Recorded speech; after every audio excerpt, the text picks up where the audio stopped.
Hello and welcome to Studio 275. It's beginning to look like a market garden in here. Wherever you look there are plants. And railway pictures, which is something of importance to me. Um, Thank you to everybody that subscribed last week and watched and commented. Um, I'm supposed to be dealing with melody at the minute, but a couple of things have happened this week. I'm going to diverge off that topic.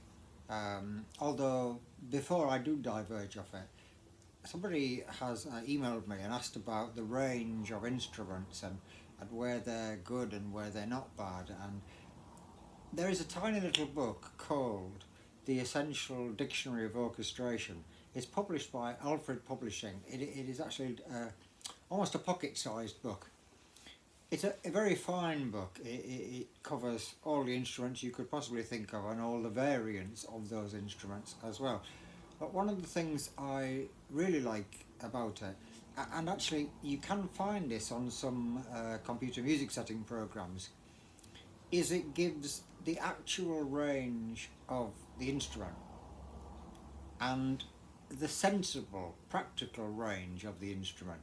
So on some music setting programs, I use Finale, and I know Finale doesn't exist anymore now, but I'm quite happy with it. There is a setting that you can set what you write for professionals or people of, shall we say, practical, normal voice ranges, for example. And then as you're writing the music, it will highlight voice parts that it thinks are out of range. That may not well be out of range for a professional singer, but may well be out of the average range for the average singer. I think Mendelssohn is an example who takes sopranos quite high on a regular basis to top B flats. But if you were dealing with the average church choir, I think a B flat for a soprano is probably asking for a fleet of ambulances to also be available at the same time. So I will come back to melodies and I will come back to accompaniments, but I want to look today, and this really only applies to composers that are wanting to have their music published or performed. Never mind whether you want to sell it or not, you may want to give it away, that's absolutely fine. But lots of scores arrive here for us to look at, with the possible view to putting it in the accessible choral library series, which is something we specialise in, which is for choirs of maybe limited size. And lots of organ scores arrive as well, as you'd expect, because we publish a lot of organ music. But many of them are incomplete. Now, I'm going to explain what I mean by that in a minute. And it made me think that perhaps we should just have a little session here about how a score is viewed from both sides of the coin, i.e. the person that wrote it and also the person who's going to have to play it or sing it. And if you are preparing music and sending it out in the hope that somebody might perform it, then you need to be pretty clear. Most conductors, and singers, players, performers, whatever, they want to recreate the composer's intention. But how can they do that if the composer didn't give any intention? And a large amount of scores that come to us are what I'd call raw scores. Are there any intentions about dynamics? Frequently not. Speeds, mood, even a little note about the piece if the text isn't actually obviously saying what the piece is about. And in the organ competitions that we've run in the past, music for quiet moments and music for joyful moments, and there's one to come in the future, we did specifically say that it was for the average organist in the average church with the average instrument. So then we get scores which, let's not worry about the um, difficulty of the score at the minute, that is something else, but which quite clearly say on their registrations on the piece, 4 manuals. Now, I don't know about other countries particularly, though actually there are a fair few more 3 manual organs abroad than there are in the average parish church in England, where it will likely be a 2 manual organ, where it will likely not have a tuba, and where likely the pedals will be two 16 foots, a big woof and a little woof. So the piece of music that's come may be absolutely wonderful piece of music. In fact, some of them were, but they did not at all fit um, the reasoning for wanting the piece in the first place.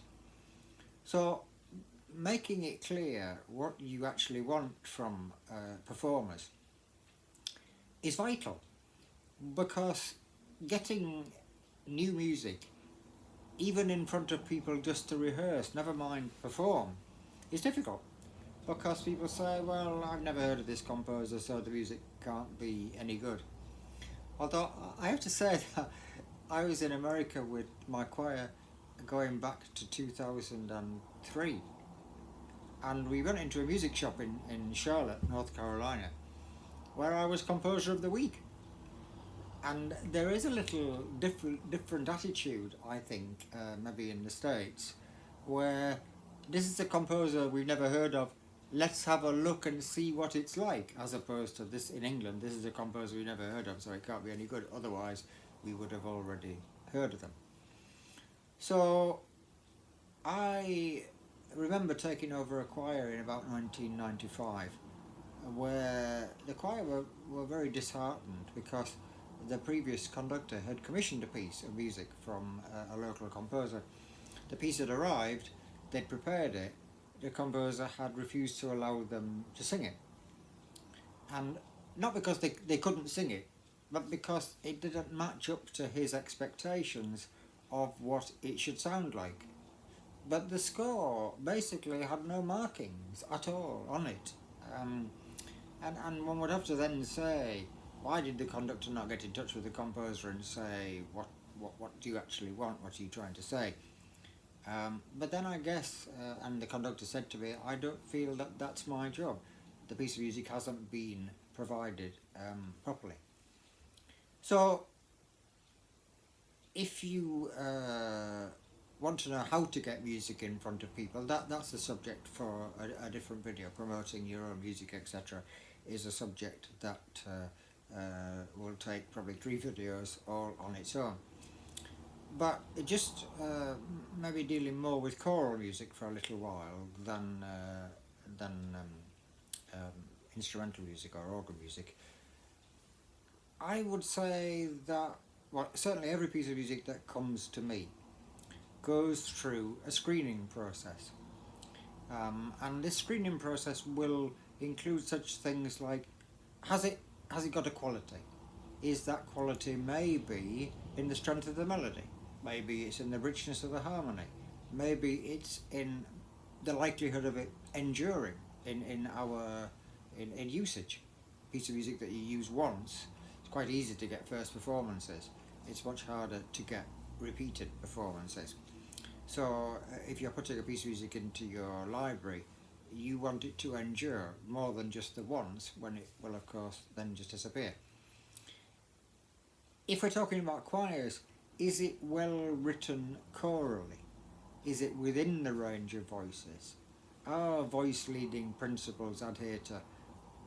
Do the words say something? If you took the words away from the music, would the words on their own be worth speaking?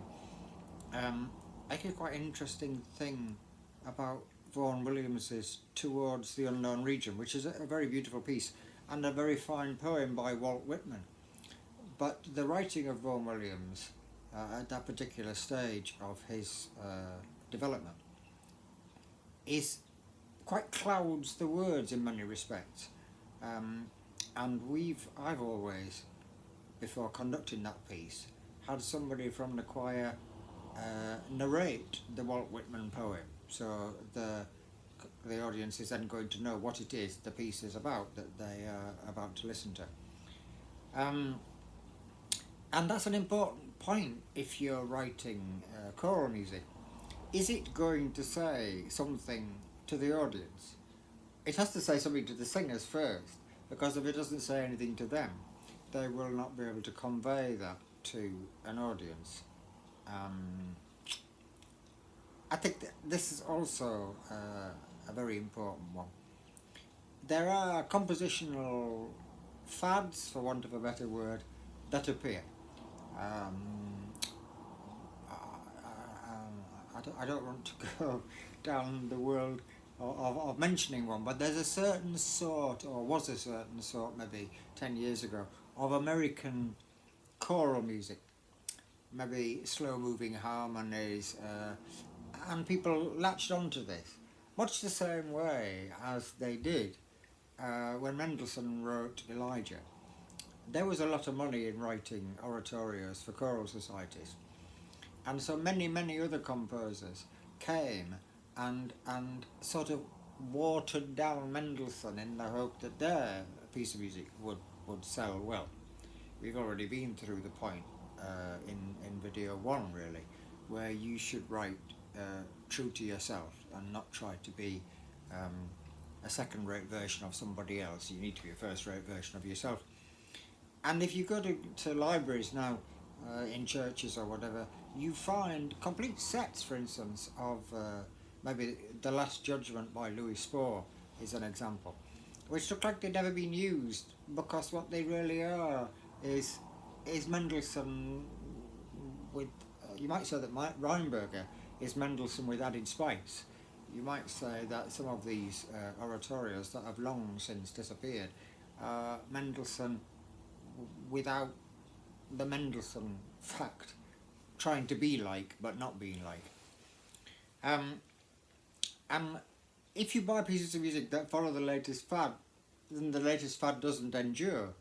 The piece of music is then wasted. Um, is the edition clear, accurate, and legible?